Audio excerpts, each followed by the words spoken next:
سرکار مدینہ علیہ الصلوۃ والتسلیم فرماتے ہیں اللہ کے بندو اپنی صفوں کو برابر کیا کرو، اللہ کے بندو اپنی صفوں کو سیدھا کیا کرو، اور ایک مونڈھے کے ساتھ دوسرے کا مونڈھا لگا ہوا ہونا چاہیے۔ میرے آقا کریم صلی اللہ علیہ وسلم فرماتے ہیں اللہ کے بندو دو بھائیوں کے درمیان جو گیپ ہوتا ہے جماعت کے دوران، دو بھائیوں کے درمیان جو خالی جگہ ہوتی ہے، سرکار فرماتے ہیں اس کو بند کرو،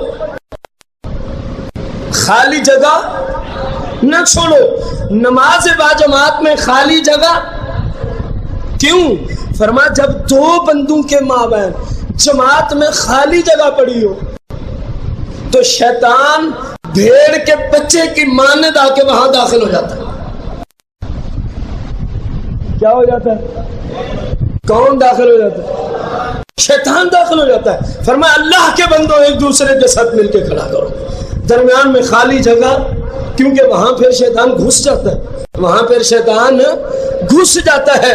رسول پاک صلی اللہ علیہ وسلم نے ارشاد فرمایا کہ دیکھو جو خالی جگہ ہے اس کو تم نے ختم کرنا ہے، اس کو تم نے ختم کرنا ہے، خالی جگہ کو ختم کرو، ورنہ خالی جگہ اگر اسی طرح باقی رہ گئی اللہ کے بندو تو پھر تمہارے ممکن ہے دل ہی الٹا کے رکھ دیا جائے۔ صفیں برابر کرو، فرمایا اگر صفیں برابر نہ ہوئی پھر عین ممکن ہے تمہارے دل رب الٹے کر دے، تمہارے دل اندھے کر دے۔ دل الٹے اور اندھے ہونے کا مطلب کیا ہے؟ بندہ پھر راہ راست پہ چل، یہ کتنی عظیم بات ہے۔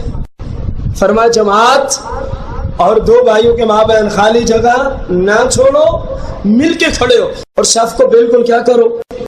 سیدھا کرو۔ فرمایا جب تم صف کو سیدھا نہیں کرتے نا عین ممکن ہے رب تمہارے دل ہی پھیر دے، تمہارے دلوں کو ٹیڑھا کر دے، تمہارے دلوں کو ٹیڑھا کر دے۔ میرے بھائیو خدا را جو آپ احادیث سن رہے ہیں ان پہ خود عمل کریں، اپنے اور مسلمان بھائیوں تک پہنچائیں، اور یہ ذہن میں رہے یہ جو صف سیدھی کا حکم ہے اور مل کے کھڑے ہونے کا حکم ہے یہ تمام جماعتوں کے اندر یہی حکم ہے۔ کچھ مسلمانوں کا نظریہ ہے کہ نماز جنازہ میں کھلے کھلے ہو کے کھڑے ہو جاؤ تاکہ پتہ چلے بندے زیادہ کھڑے۔ یہ کون سا اسلام تم نے دیا؟ جس رب نے اجر دینا وہ جانتا ہے، تم کھلے ہو کے کھڑے ہو جاؤ، مل کے کھڑے ہو جاؤ، اس کو پتہ ہے کتنے کھڑے اور کس نیت سے آئے ہوئے، اس کو تو یہ بھی پتہ ہے کون کس نیت سے جنازے میں آیا ہوا ہے، اللہ کی رضا کے لیے یا دکھلاوے کے لیے، مالک تو جانتا ہے۔ تو یہ لا علمی والی باتیں ہیں۔ جنازہ ہو یا کوئی نماز ہو حکم ہے ایک دوسرے کے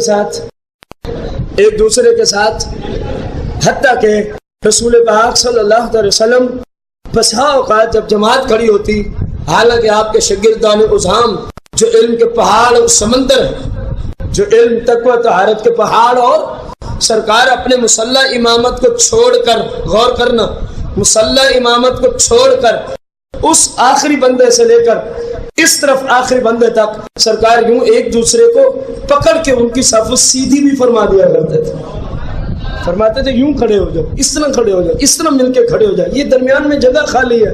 اتنے تک بھی میرے آقا کریم نے صف بندی کا اہتمام فرمایا۔ اللہ کریم سے دعا گو ہے اللہ تعالیٰ مجھے بھی، آپ سب کو بھی، تمام مسلمانوں کو نماز پنجگانہ با جماعت ادا کرنے کی توفیق عطا فرمائے، آمین۔